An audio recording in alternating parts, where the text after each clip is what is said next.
With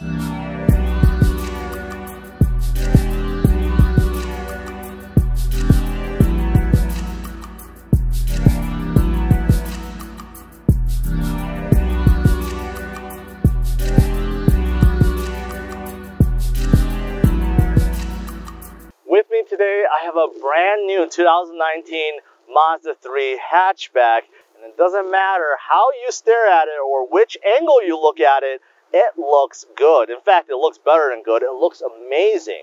It certainly looks like a hot hatch, but does it perform like one? And more importantly, is it fun to drive? And that's what I'm here to find out. So in this review, I'm going to show you the ins and outs, go for a drive, tell you the good and bad, and finally rank this among its peers so you guys can decide if this is the right hatchback for you. Stay tuned. Before I get started, I want to give a big thanks to Napleton's Countryside Mazda. If you're in the market for a brand new or used Mazda, definitely check their dealership out. Their URL is on the screen and in the description below.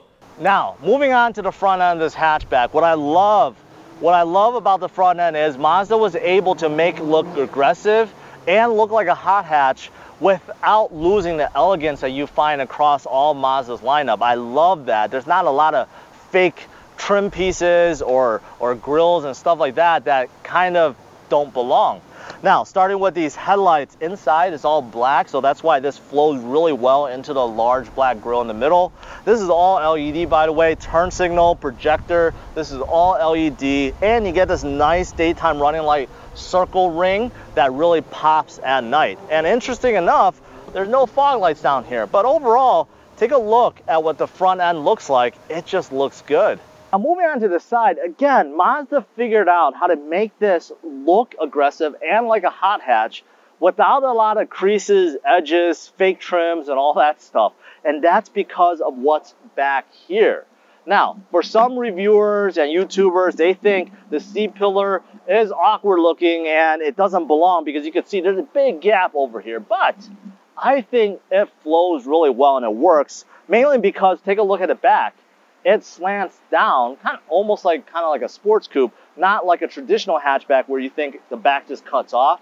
Because of how this flows, it works really well. And the rest of the body panels is smooth and rounded, and I think that really makes this hatchback pop out, and I love it. I love it. And plus, there is some contrast. You can see the spoiler is black, the taillight also black, and of course, the 18-inch alloy wheels that come on the hatchback is black. So take a look at this whole package. It certainly looks like a hot hatch, and I like it. I like it a lot. Now, moving on to the rear, this is a good looking rear end. So starting with these wheel haunches, you can see they stick out like 4 or 5 inches on the side. Gives this hatchback a really wide look and has a nice stance. I love that. Now up here you do have this very big spoiler, and you got this very small and slanted rear glass. So let me see how much this affects visibility once I get behind the wheel. Now, in terms of the taillight, they are smoked, they're black, but these are really cool. You got 4 individual LEDs inside here that looks really unique. Now, moving on to the bottom bumper, this is where it gets a little plain because you do just see a whole lot of black trim piece. It is painted black, not matte black, but I wish there was a little bit more to it than that. Now, you do see dual exhaust, and they have their own chrome tips. Basically, overall, this is a good looking rear end. Now, moving on to the trunk, the first thing you'll notice is this privacy cover. Now, a lot of you guys do want your privacy, that's fine, but this really gets in the way and really blocks a lot of the height to the trunk. However, you can remove it. There are 2 hanging clips that you just remove, and this whole thing kind of pops out from the bottom. Now, with the privacy cover removed, you can see there's a good amount of space, and with the seat backs folded down, even more. This is one of the advantages to getting a hatchback besides the looks. It's a lot more practical because you could put so much more back here. Taller things, luggage, boxes, bikes, you could put so much more back here because it's a hatchback. Now over here you don't have any hidden storage or cubby holes, so you have to figure out, put some nuts or something to hold your things. And underneath here you do have a spare tire, but overall this is a good amount of space. So now let me show you the second row. So the door does open fairly wide. However, when you're getting in, you gotta duck down or your head is gonna be hitting this, as you can see.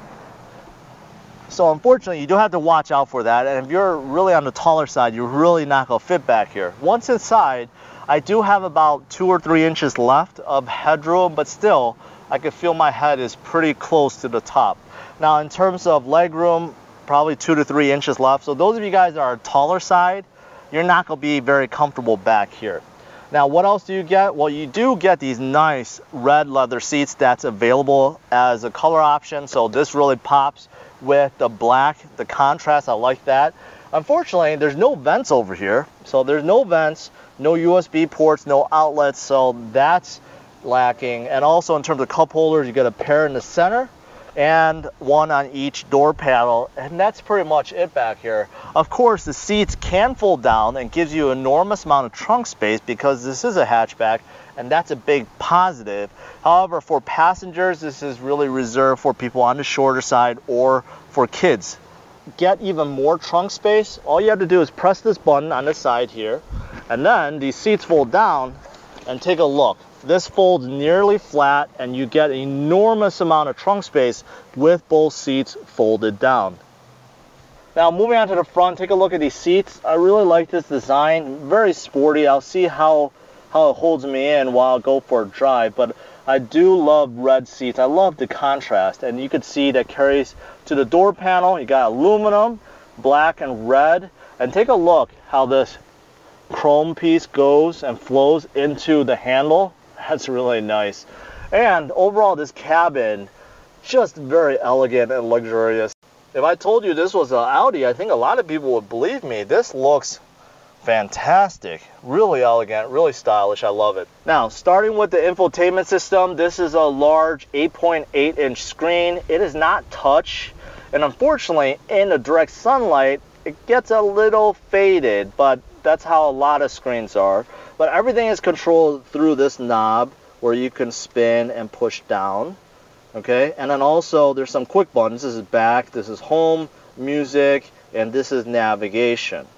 So unfortunately, you do have to control everything through this, and it takes getting used to, but this is easier than some of the touchpad or track pads that I've used even in luxury cars. Now, besides this, moving down, you got temperature control. This is pretty easy to figure out, but it does look elegant. And I do like how the chrome bar flows across. Now, what I don't like is you do have a pair of vents here, but I don't like how in the middle, Mazda tried to kind of mimic this design. It almost looks like a third large vent in here. I think that's not necessary, but that's the only complaint I have. I do like how the vent ends in this large aluminum or chrome surround. I think that looks really cool. Now, moving on, you do have start stop. Here's a big cubby hole for your phone or whatever. 2 cup holders, fairly large. And moving over here, yes, a traditional shifter. Okay, I would prefer a 6-speed manual. Unfortunately, with the all-wheel drive setup, you can't get a 6-speed manual. This is a 6-speed auto, and I hear it shifts really well, so I want to test this out with the paddle shifters that's on this car. Now, you can set it in sport mode or turn it off. There's manual where you can go to drive, and then you go manually shift like that. And then over here, electronic brake, auto hold. This is where the volume knob is. So this might get a little confusing. This is very, again, like Audi-like, rather than over here, which is temperature control. It's over here. And this is how you turn on, off, and move forward and backwards, and also for volume. So now this is interesting. This is favorites. So this is for your stations, your contact, navigation, whatever you deem to be a favorite, something that you want to use often. You can pull it up, and that is what this is for. So that's really unique. I haven't seen that in any other car. Now, for USB ports, you only get one over here, and it's by itself. It's lonely. It would be better if there was 2, and it would be better if there was an outlet somewhere, and there isn't. Now, as for the armrest, this is pretty cool. It slides forwards and backwards, and you could open it, and then you do get a 12V outlet and a USB port there, and just some space. And you get this divider wherever you want to put it. Yep, that's where it goes. All right, Moving on to the steering wheel, very elegant. Again, if you cover this Mazda logo, you couldn't tell this is a luxury brand. I mean, this designed really well. You got this aluminum or chrome surround that just looks really elegant, and it feels very nice too. This is for the intelligent adaptive cruise control, and this is for your phone and controlling volume, all that stuff. Now in the middle, the gauge cluster. Now you got a couple analog, so the tach, the RPM, the temperature, and fuel, that is all analog. In the middle, the bezel is analog, but this is just a large screen in the middle. It's kind of cool. So it's a combination of both. You see your miles per gallon, and also your fuel is also digital. So in the center here, one big screen. Now over here, you do have memory seats that's down here in an awkward position. So that's usually over here. Traction control, this is for all the safety features I'm going to talk about once I start driving. And then this is pretty standard. Now up here, pretty simple. The only thing is the reading lights, the lights, and also this small sunroof. It's not panoramic, but you do get something, and it does let light in. Let's go for a drive. Let's see if this hatchback does have hot hatch performance, and more importantly, is it fun to drive? Now, overall ride quality right now, I do feel the bumps a bit more, but they're controlled and they're not bad. It's not like the car shakes or anything or rattles, but I do feel a bit more. So I want to see how the suspension is. Obviously Mazdas are tuned to be more sporty, and they handle the curves and bends much better. So I want to test that out if I can. The shifting is quite smooth. It is quite smooth. This 6-speed shifts, it's like perfect. You can't even notice it. It downshifts, it upshifts, very, very smooth. So definitely not an issue with this 6-speed. Now in terms of visibility, the front and the sides aren't too bad. Now the back is hindered because of that glass is tiny and it's slanted. It does cut into my visibility, and plus the middle headrest for in the back does cut into it as well. So unfortunately, back visibility is a little bit tight. Blind spot back there is pretty horrendous because of the huge C-pillar. So good thing there's a blind spot monitoring system that's equipped on this hatchback, because that's definitely needed. Every time I'm turning, I'm afraid there's a car there. Now, of course, the hatchback adds to the utility and practicality of this Mazda 3, but what ups it even more compared to its competitors is the fact that it has all-wheel drive. I mean, honestly, there's not that many hatchbacks left with all-wheel drive, and that means you can drive this daily. You could drive in the winter without any worry about snow or rain or whatever you may face. So that is a very, very big positive. Now, in terms of safety, this is equipped with everything you could think of. Blind spot monitoring, lane keep assist, auto braking, cross traffic alerts, intelligent cruise control. I mean, anything you could think of, it has. So you're definitely going to be safe. And combined with all-wheel drive, man, this is a really safe hatchback. Now, besides all the safety stuff that you get, of course, you get this gorgeous screen. You got all this cool stuff here. But you also do get Apple CarPlay, Android Auto. That is standard across all the trim. So that's actually very important these days. I have it in manual. I have it in a sport, and I'm going to try these paddle shifters, although they feel weird. The position of them is just awkward, and they don't feel very friendly. They're tucked in, and they don't really have a place for your fingers. It's in a weird position. That's really weird.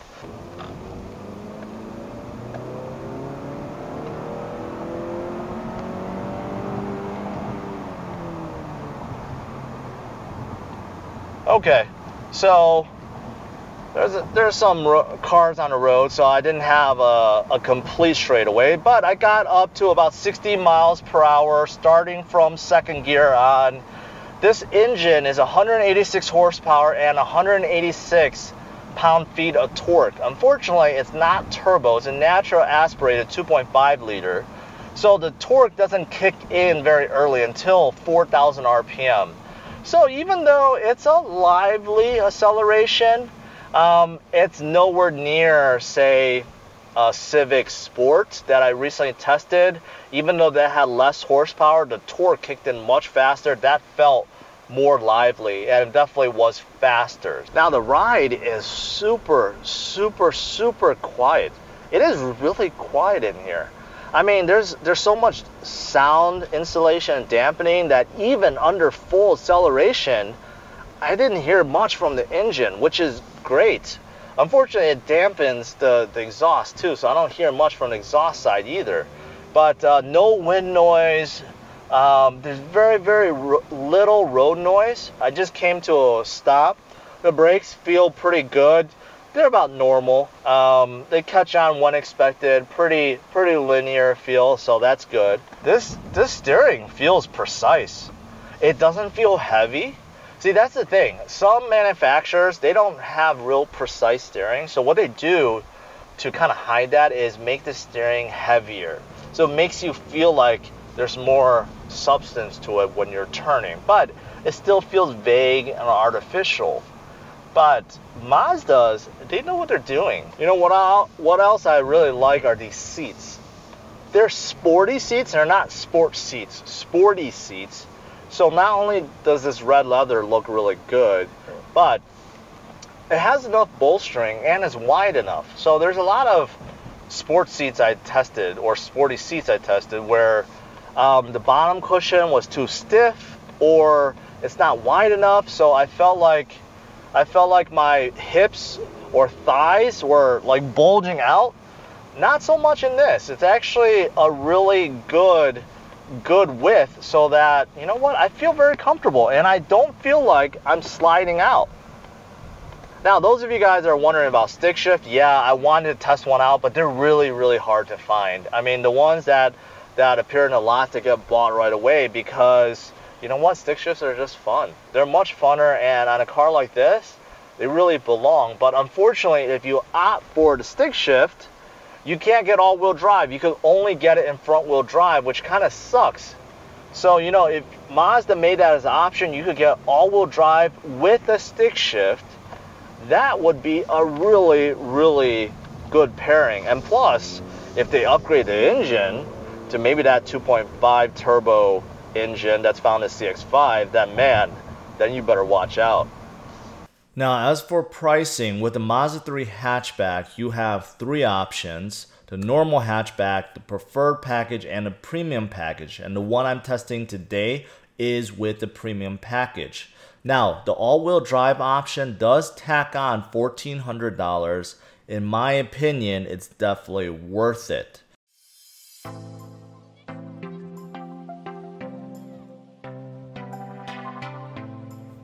Now let's talk about the good and bad to this Mazda3 hatchback. Starting with the good, it definitely has a hot hatch look with elegance. There is a luxury car cabin quality. There's a full suite of safety and tech options. It is very quiet and comfortable. There is precise steering and suspension. And of course, there is an all-wheel drive option, which is a rarity.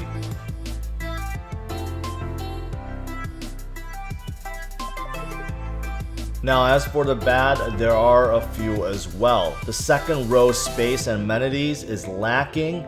The engine definitely needs a turbo boost. Paddle shifters are awkward.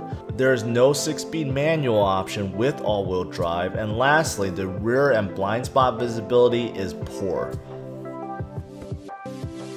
Lastly, I give this Mazda3 hatchback an overall score of 89. And if you're curious how this compares with other hatchbacks and sedans in this class, then check out driversonlyrankings.com. Thanks for watching this, guys. Make sure you hit the like and subscribe to the channel if you haven't already, and check out some of these other videos.